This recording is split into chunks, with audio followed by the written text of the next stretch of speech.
حملہ کرنے کے لیے بھیجا۔ اس بدبخت لشکر نے مدینہ منورہ میں وہ طوفان برپا کیا کہ الامان والحفیظ قتل و غارت گری اور طرح طرح کے مظالم کا بازار گرم کیا۔ لوگوں کے گھروں کو لوٹ لیا، 700 صحابہ کو بے گناہ شہید کیا اور تابعین وغیرہ کو ملا کر کل 10,000 سے زیادہ شہید کیا۔ لڑکوں کو قید کر لیا اور یہاں تک ظلم کیا کہ وہاں کی پاک دامن پارسا عورتوں کو 3 شب و روز۔ بسم اللہ الرحمن الرحیم۔ ناظرین کرام السلام علیکم ورحمۃ اللہ تعالی وبرکاتہ۔ حضرت نعمان بن بشیر رضی اللہ تعالیٰ عنہ کے ہمراہ 30 آدمیوں کا حفاظتی دستہ کیا گیا۔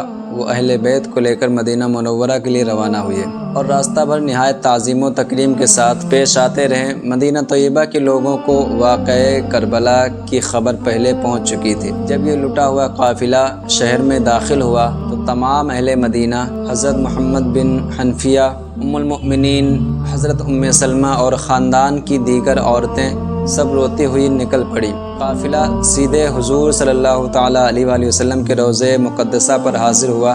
حضرت زین العابدین رضی اللہ تعالیٰ عنہ جو ابھی تک صبر و ضبط کا پیکر بنے ہوئے خاموش تھے، جیسے ہی ان کی نظر قبر انور پر پڑی اور ابھی اتنا ہی کہا تھا، اپنے نواسے کا سلام قبول فرمائیے، کہ ان کے صبر کا پیمانہ چھلک اٹھا اور وہ اس طرح درد کے ساتھ روئے اور حالات بیان کرنے شروع کیے کہ کوہرام برپا ہو گیا اور قیامت کا نمونہ قائم ہو گیا۔ سید الشہداء حضرت امام حسین اللہ تعالیٰ عنہ کا سر انور کہاں دفن کیا گیا، اس میں اختلاف ہے۔ مشہور یہ ہے کہ اسیران کربلا کے ساتھ یزید نے آپ کے سر مبارک کو مدینہ طیبہ روانہ کیا، جو سیدہ حضرت فاطمہ الزہرا یا حضرت امام حسن مجتبی کے پہلو میں دفن کیا گیا رضی اللہ تعالی عنہما۔ کربلا کے بعد یزید کی خباثت مدینہ منورہ پر چڑھائی۔ حضرت امام حسین اللہ تعالی عنہ کی ذات مبارکہ یزید کی آزادیوں کے لیے بہت بڑی رکاوٹ تھی۔ آپ کی شہادت کے بعد وہ بالکل ہی بے لگام ہو گیا۔ پھر تو ہر قسم کی برائیوں کا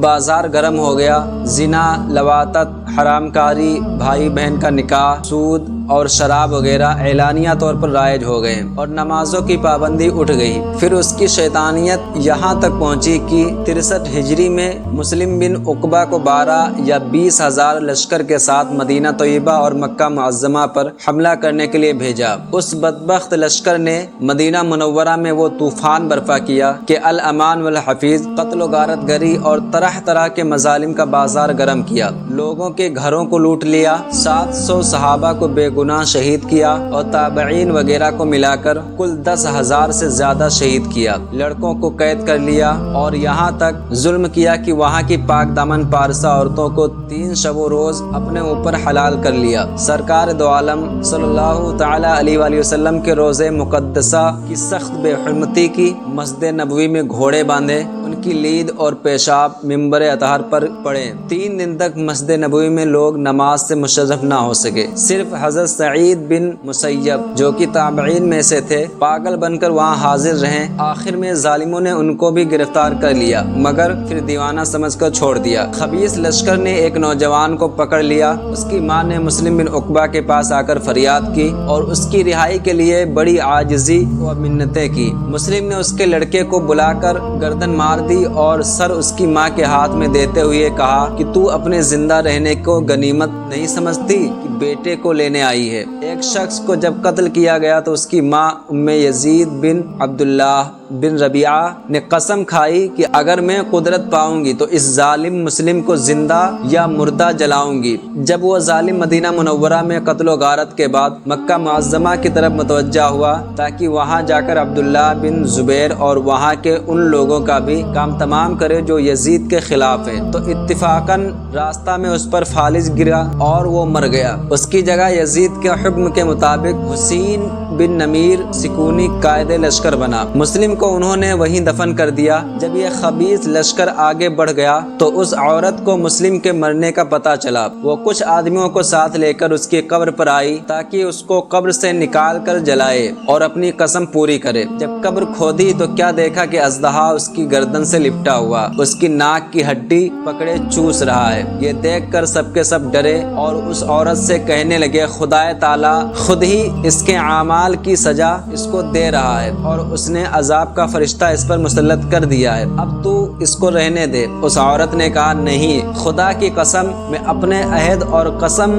کو ضرور پورا کروں گی اور اس کو جلا کر اپنے دل کو ٹھنڈا کروں گی۔ مجبور ہو کر سب نے کہا اچھا پھر اس کو پیروں کی طرف سے نکالنا چاہیے۔ جب ادھر سے مٹی ہٹائی تو کیا دیکھا کہ اسی طرح پیروں کی طرف بھی ایک اژدہا لپٹا ہوا ہے۔ پھر سب نے اس عورت سے کہا اب اس کو چھوڑ دے، اس کے لیے یہی عذاب کافی ہے، مگر وہ عورت نہ مانی۔ وضو کر کے 2 رکعت نماز ادا کی اور اللہ تعالیٰ کے حضور میں ہاتھ اٹھا کر دعا مانگی، الہی تو خوب جانتا ہے اس ظالم پر میرا غصہ محض تیری رضا کے لیے ہے، مجھے یہ قدرت دے کہ میں اپنی قسم پوری کروں اور اس کو جلاؤں۔ یہ دعا کر کے اس نے ایک لکڑی سانپ کی دم پر ماری، وہ گردن سے اتر کر چلا گیا۔ پھر دوسرے سانپ کو ماری، وہ بھی چلا گیا۔ تب انہوں نے مسلم کی لاش کو قبر سے نکالا اور جلا دیا۔ فضائل مدینہ، حضرت سعد رضی اللہ تعالیٰ عنہ سے روایت ہے کہ رسول اکرم صلی اللہ تعالیٰ علیہ وآلہ وسلم نے فرمایا، جو شخص اہل مدینہ سے مکر و فریب کرے یا جنگ کرے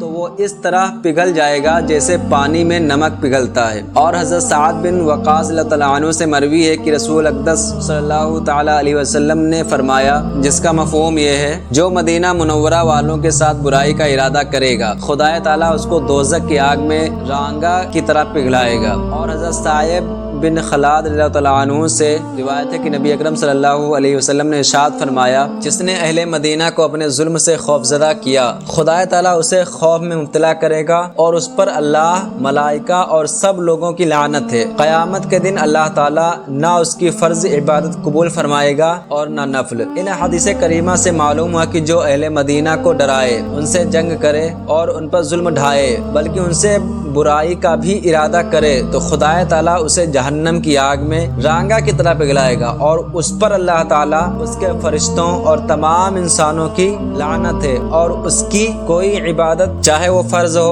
یا نفل خدا تعالیٰ قبول نہیں فرمائے گا۔